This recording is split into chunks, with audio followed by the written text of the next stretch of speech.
Nothing expresses the magic of Christmas quite like a dazzling display of holiday lights. Whether they're strung across a front porch or bathing the Empire State Building in red and green, their colorful radiance brings a special excitement to this season of joy. People come to see this tree from all over the world. From a high school sophomore's luminous display, every year I try to outdo myself, to the drama of a fierce neighborhood competition. When the winners were announced, it wasn't us, and we weren't even runners-up. And a historic hotel whose holiday lights helped save it from ruin. From the shimmering lights on Chicago's Miracle Mile to a Manhattan restaurant's astonishing Christmas decor, we'll take you on a glittering tour of this beloved holiday tradition and meet the people who light up our favorite season.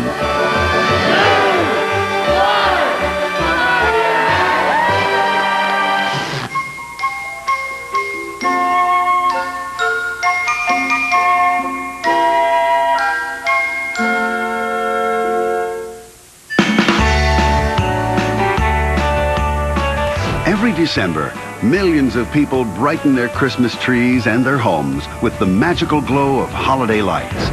While in the big cities, spectacular displays draw captivated crowds year after year.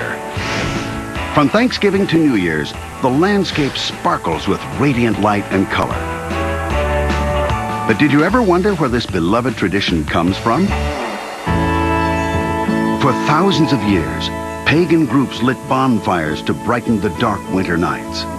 Then, with the advent of Christianity, people began placing candles in windows or on trees to celebrate the joyful season of Christmas. But with the invention of the light bulb, the gentle glow of candles became a multicolored explosion of lights almost overnight.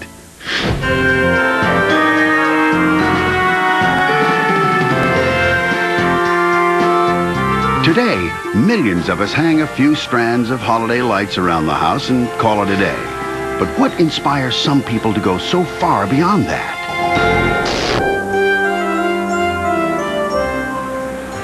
Our search for the answer begins in Baltimore, Maryland, a city rich in Christmas tradition. In the waterfront district of Fells Point, carolers in colonial costumes stroll down streets draped with 18th century decorations. But not all of Baltimore's holiday traditions date back 200 years. 2, 1,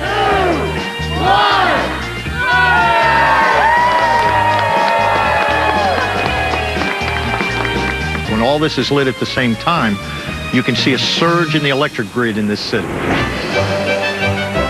One of Baltimore's many row house neighborhoods, the 700 block of 34th Street in Hamden is known during the holidays simply as Christmas Street. I've never seen anything else like this street before. It's just amazing. There's so many lights and there's so many people that come out. You see all the lights? Wow! This dazzling display began with a single string of Christmas lights. In the early 90s, I put a string of lights from my house across the street. And then a bunch of the other neighbors along the street asked me to put them from house to house. And the rest, as they say, is history. Bob started with the lights across the street, and then I said, well, hey, I got some extra lights. Can I string them up here on these 11 houses? Sure, I don't care, yeah. Today, the miracle of lights on 34th Street is one of the city's most famous holiday sights. Everyone on the block lends a hand to make sure each of the 22 homes is decorated. I try to put up the lights that's on the street for the neighbors whenever they need help or anything. We all try to pitch in, we all try to help one another. During the year, founder Bob Hosier keeps the 40,000 lights and 70 animated figures for his display in a special storage unit. I have a 53-foot trailer that I keep them in July, and I decide how I'm going to put them and where I'm going to put them. Then the process starts. I have to test the lights, put my wood displays up on the roof, and start running my electric. For the day after Halloween, we're starting to put up the Christmas stuff, and then we're on the mad rush for Thanksgiving weekend. Getting power to all those lights and figures has wreaked havoc on Hosier's electrical system over the years. I not only blew fuses, but I melted my breaker panel. I had to have my house rewired professionally so it could take the amount of current and the amount of amps that these lights pull when we light them up. The lights on 34th Street are so bright, pilots can see them as they prepare to land at the Baltimore International Airport.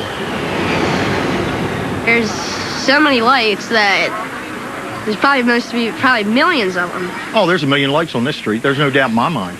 The tree on top of my roof alone has 3,600 lights on it. Up to 2,000 people come to 34th Street every night. As the starry-eyed visitors stream up and down the block, Christmas spirit is definitely in the air. A lot of the residents stand out on their porches. They'll greet the people walking the street, answer questions, talk to them. In some cases, offer them something to drink. To come together and put this whole thing on for the benefit of the community free of charge is just tremendous. People come to see this street from all over the world, and I'm not exaggerating when I say that. That's pretty humbling from a bunch of people who just put up some Christmas lights.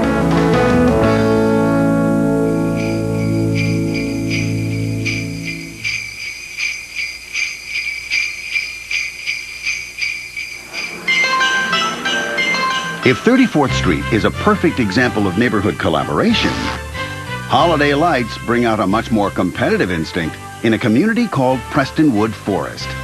If you happen to buy a home here, you'd better be ready to deck the halls and a whole lot more.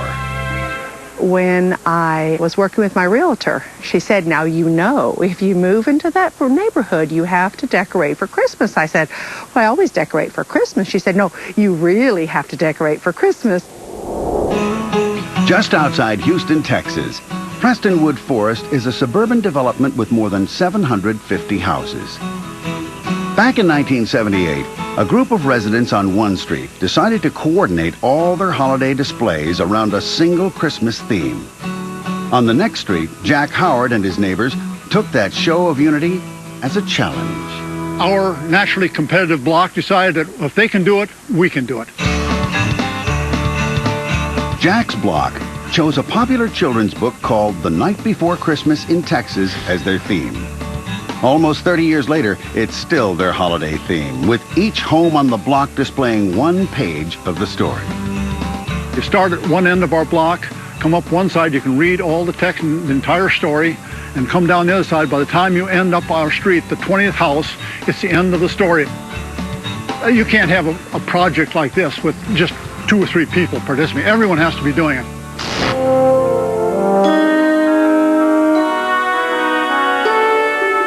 When we have someone on the street who chooses not to decorate, if they're sick and all, we all join in together to help them. But if they just don't want to do it, we try to talk them into it or say, let us help decorate and you just turn on the lights. Over the years, other Prestonwood residents followed suit, choosing holiday themes for almost every block in the subdivision.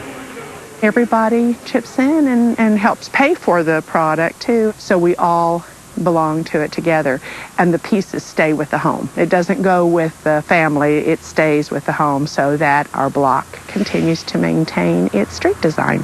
At dusk on the second Sunday in December, all the lights throughout the subdivision are illuminated at once, announcing the opening of what is now known as Prestonwood's Night of Lights.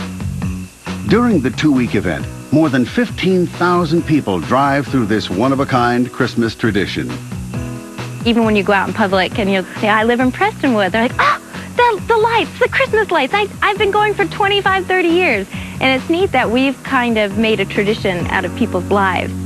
I know the job is hard because everyone does such a wonderful job. The first evening of the Night of Lights, a panel of 3 judges from outside the community tours all the blocks to find the best displays. Carol's on Glencliff. Okay, this is a popular street. We have 6 categories, and those 6 categories are best block, runner-up block, best house, best lamppost, best door, and best mailbox.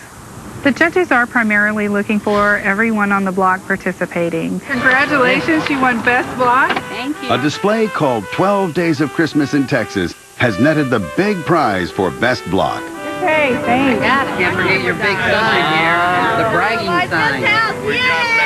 On the same street, homeowner Michael Cox has won Best House Display. This truly demonstrates the meaning of the holidays. Neighbors getting out, working together, decorating as a group. We actually have 12 houses on the block, and each house is numbered and represents some symbol or something that's kind of synonymous with the state of Texas. The spirited competition isn't the only reason these Texans work so hard on their elaborate holiday displays. Winning's not everything. It's spreading the holiday spirit. Back at the night before Christmas in Texas block, the agony of defeat soon changes to talk of next year's strategy. When the winners were announced, it wasn't us, and we weren't even runners-up. So I was a little bit disappointed, but I'm thinking we're going to go visit the street that won this week, and we're going to see what they did that's different from ours and see if we can bring some of those ideas to Wycombe Drive and make us be the winners. Coming up, a holiday lights competition turns next-door neighbors into fierce rivals. She has won a lot in the past, and every year she has a great display.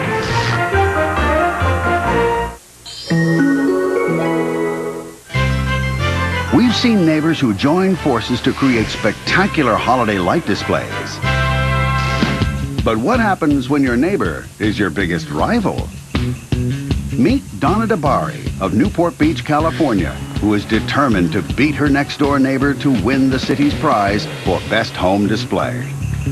Donna lives on Balboa Island, a man-made stretch of land off Newport Beach. Just 1.71 miles long, it has more than 1,400 multi-million-dollar homes, many of which look out on the yacht-filled bay. Every Christmas, Donna's home glows with 30,000 multicolored lights hanging around the front of the house and spiraling their way up 2 40-foot palm trees. I change the lighting colors and the lighting combinations every year to make it look different. But it's never been enough to overpower her neighbor's completely over-the-top decorations.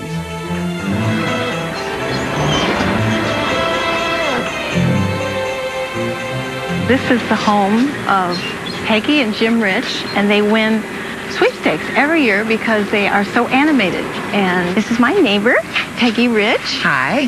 Her husband, Jim, is responsible for all of this design work. He gets a little carried away. The Riches' elaborate home display has won them the city's top award, the sweepstakes prize for best home, year after year. We've been doing this for about 17 years. And every year, I think we add a couple more things. Well, we have the little Santa that goes along the tight wire across the sidewalk here. And he does really well, except in the wind. And then he's not a really happy biker.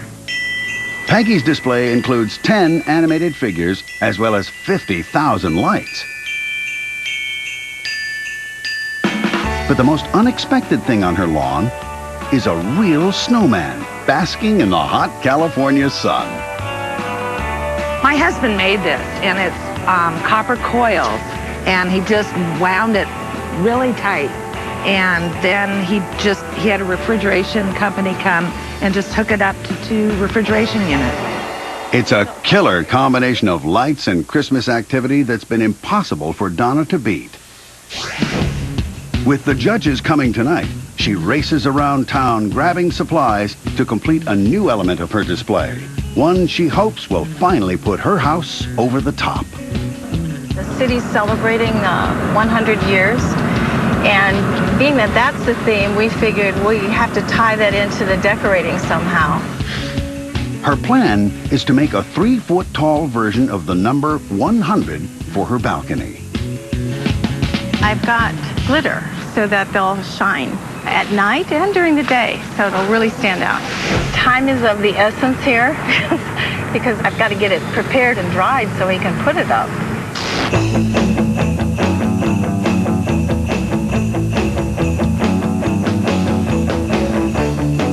Hopefully some of the glitter will stick and it'll shine at night, and we're going to put spots aimed up at it. And this is all going to happen by tonight. And I don't see the guy here for the lights, so I'm panicking.